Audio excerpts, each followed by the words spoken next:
Hi guys, welcome to Multiverse. Today we are going to talk about the upcoming DLC called Deluge. Basically, you guys have been asking me when are we going to get information about the next DLC.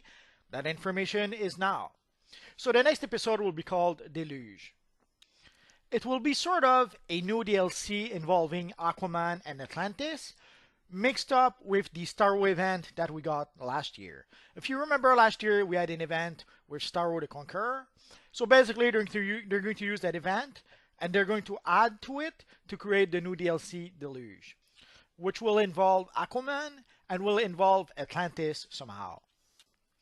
For some reason, the devs wanted to create some events that would come back year after year. But events were not really well received. The Star Wars event wasn't well received, and I suppose the anniversary event wasn't well received as well. But for the anniversary event, they decided to leave it as an event, at least for now. Maybe next year they'll turn it into a new DLC. But what they ended up doing is that they took the Star Wars event and they made it into a full DLC. Pretty much the same thing they did with the Riddle with Crime. Riddle with Crime originally was supposed to be an event that would come back like every year. It was supposed to be for a limited time, but seeing how people didn't really like events, they decided to change it into a complete new DLC. So I won't read you the whole post. You guys can pause and read it if you want to. I'll just go to the things to know about Deluge. Deluge will be a large-scale episode and event, and with level agnostic event versions of content available for a limited time. What does that mean? Basically, it's going to be not unlike what they did with Earth 3, or even what they did with Riddle with Crime a bit, but more like what they did with Earth 3. So Deluge will be a large DLC, but in the event tab, you should get access to the missions from the Deluge DLC for everyone. So just the same as with the Earth 3. In Earth 3, everyone has access to the mission in the events tab. Whether you purchase a DLC or not, whether you're legendary or not, whether you're free to play or not, you have access to the Earth 3 missions in the events tab. And the same will be true with Deluge. Once Deluge launches, those are the missions you're going to gain access to in the events tab. And the level agnostic gear simply means that the gear will scale to the level of your character. The episode will feature new and returning Atlantean heroes and villains, including Aquaman, Mera, Black Manta, Corum Wrath, and more. The storyline will include a variety of single-player and multiplayer adventures set in Central City, and the all-new Spindrift Station, an Atlantean outpost deep beneath the sea. So if you guys remember last year, the Star Wars event had a whole bunch of missions. In an alternate version of Central City, there was a whole bunch of open world missions. I suspect those will be the very same missions in Central City. For the Spindrift Station, we don't have really any information just yet, so we're going to have to wait and see for that. The episode will launch new player rewards, including new gear, style, base items, and feats.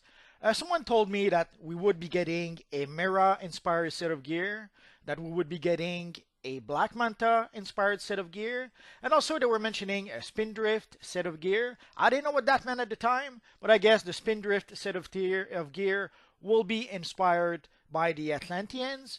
I guess we're going to have to wait and see for that, for what it actually looks like. In addition to new rewards and content, Deluge would include, update, and make permanent the content and rewards from the previous Star Wars the Conqueror event. So again, Star Wars the Conqueror was an event that was supposed to come back once a year, but with the Deluge DLC, the content from the Star Wars the Conqueror event will become a permanent addition to DC Universe Online. And also, one thing I can guarantee you right now, there is going to be a new time capsule with the release of Deluge. Odds are it's going to be inspired by either Aquaman or some characters that will have to do with the Deluge DLC. That pattern has been going on for a while. With the Earth 3 DLC, we got the Lex Luthor set of gear. With the Riddle with Crime DLC, we got the Gotham time capsules with the Batman Beyond gear.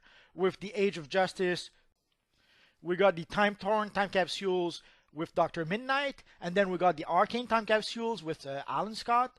So expect a new time capsules that will match with the Deluge DLC. I know there's a few people who complain about time capsules, and they complain whenever there's a new time capsules as if it was a big surprise every time. But I can prepare you for that. I guarantee you, with the Deluge DLC, there will be a new time capsule. So when they announce the Deluge DLC and when they announce the new time capsules, don't be surprised. It is to be expected.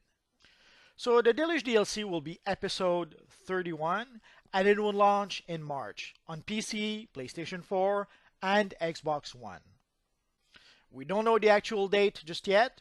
When they tell us the date, I will let you guys know.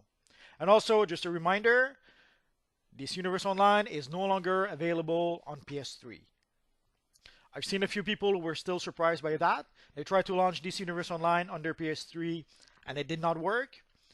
So, just fair warning, you can no longer play this Universe Online on PS3. So again, episode 31, Deluge, will launch this March on PC, PlayStation 4, and Xbox One. And that's pretty much it for now, guys. So as always, thanks for watching, and hopefully I'll see you guys next time. Bye-bye.